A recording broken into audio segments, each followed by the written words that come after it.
Ce jeudi 30 janvier, les administrateurs de l'Agence pour la promotion des investissements étaient réunis à la faveur de la 18e session ordinaire du Conseil d'administration sous la présidence du secrétaire général du ministère de l'Industrie et du Commerce.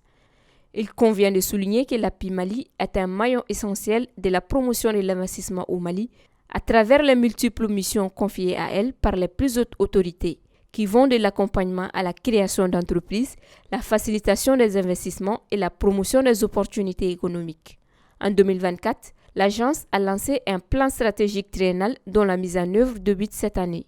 Au Mali, en dépit de la crise multidimensionnelle qui l'affecte depuis 2012, l'économie malienne a fait preuve d'une résilience remarquable, avec un taux de croissance économique annuel moyen de plus de 4 sur les 10 dernières années. Les perspectives économiques pour les années à venir s'annoncent prometteuses, avec des prévisions de croissance de plus en plus jusqu'à atteindre 5% à partir de 2025. Le gouvernement de la transition, résolument engagé dans la consolidation de la paix et de la sécurité, s'attache à créer un environnement favorable à la relance économique et à l'attractivité des investissements étrangers et nationaux. Cette volonté se matérialise par l'adoption de politiques et de stratégies volontaristes à l'échelle nationale et internationale visant à promouvoir la transformation structurelle de l'économie, à diversifier les sources de croissance et à renforcer le développement du capital humain.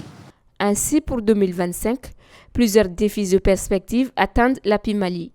L'année 2025 s'annonce riche en actions pour l'API Mali qui prévoit, entre autres, 1.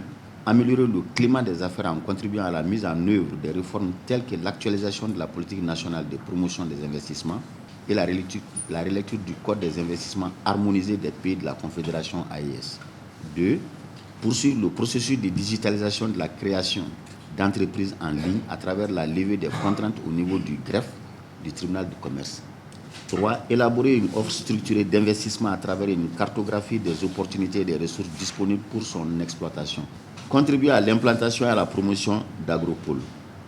5. Renforcer l'attractivité du Mali auprès des investisseurs nationaux, locaux, diaspora et étrangers grâce à une politique de promotion ciblée. 6. Renforcer la collaboration avec tous les acteurs de développement économique du Mali et de la Confédération de l'Alliance des États du Sahel. 7. Contribuer en collaboration avec le ministère des Affaires étrangères à la mise en place d'une véritable diplomatie économique malienne. Enfin, élaborer et mettre en œuvre une stratégie de communication pour améliorer l'image du Mali à l'échelle internationale.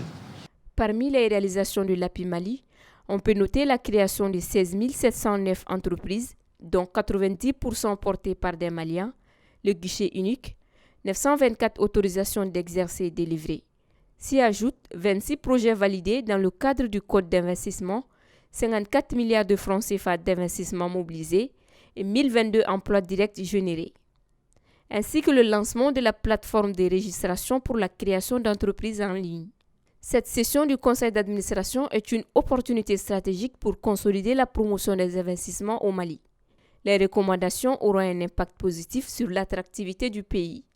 L'API Mali poursuivra les chantiers ouverts afin de faire du secteur privé le moteur du développement économique du Mali.